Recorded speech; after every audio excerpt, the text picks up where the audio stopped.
BJP নেতাকে হুমকি কাণ্ডে ধৃত তৃণমূলের বিধায়ক দিলীপ মণ্ডল, যাকে ইতিমধ্যেই আলিপুর আদালতে পেশ করা হয়েছে।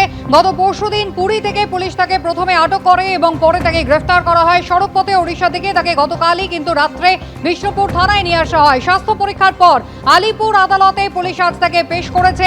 নিজেদের হেফাজতে পুলিশ নিতে চায়, 14 দিনের কাস্টাডি পুলিশ পেতে চায়, সেই আবেদনই আজকে আদালতে জানানো হবে এমনটাই জানানো হয়েছিল। আরো বিস্তারিত জানবো, আমাদের প্রতিনিধি সুকান্ত মুখোপাধ্যায় রয়েছেন আমাদের সঙ্গে।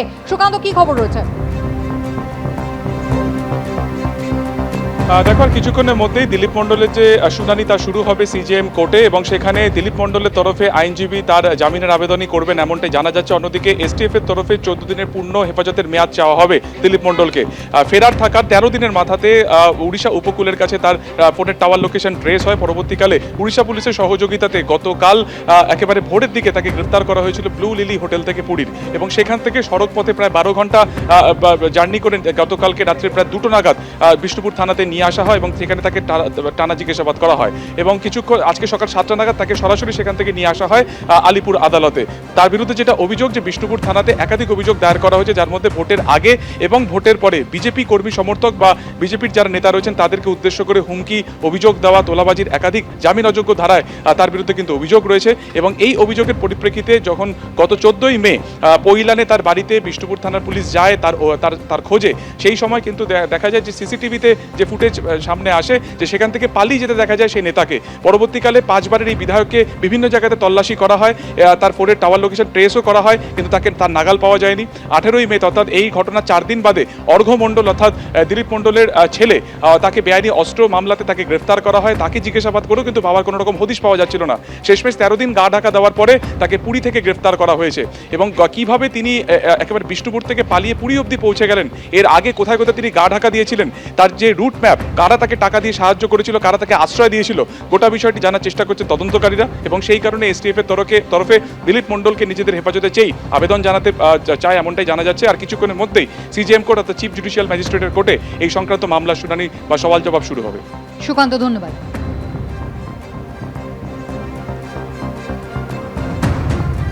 নিজের এলাকা নিমতাতে বিক্ষোভের মুখে পড়লেন তৃণমূল সাংসদ সৌগত রায়। তৃণমূল সাংসদের গাড়ি লক্ষ্য করে ছোড়া হলো ডিম।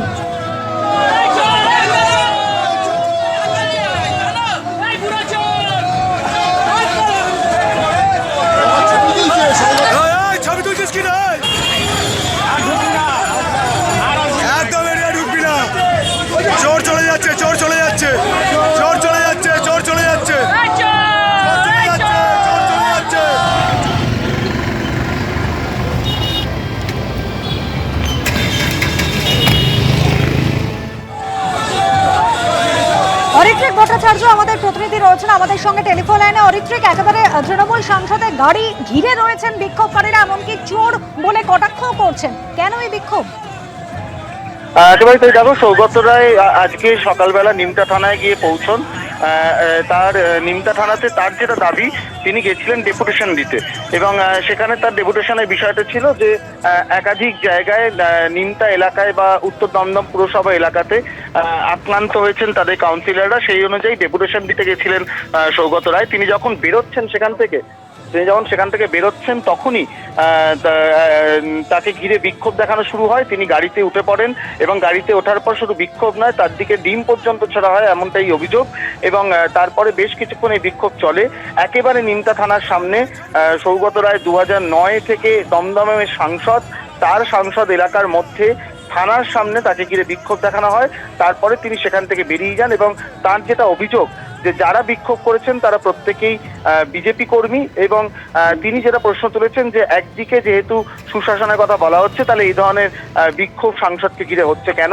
তবে যে দৃশ্য দেখা গেল সেটা 2009 থেকে একজন সাংসদ, যিনি 17 বছর ধরে এলাকায় সাংসদ রয়েছেন। এই ঘটনা তার জীবনেও একেবারে বিরল, তার জীবনেও এর আগে ঘটেনি, এমনটাই কিন্তু জানাচ্ছেন নিজেই বর্ষিয়ান সাংসদ সৌগত রায়। ধন্যবাদ অরিত্রিক। চোর চলে যাচ্ছে, চোর চলে যাচ্ছে, চোর চলে যাচ্ছে, চোর চলে যাচ্ছে, চোর চলে যাচ্ছে, চোর চলে যাচ্ছে।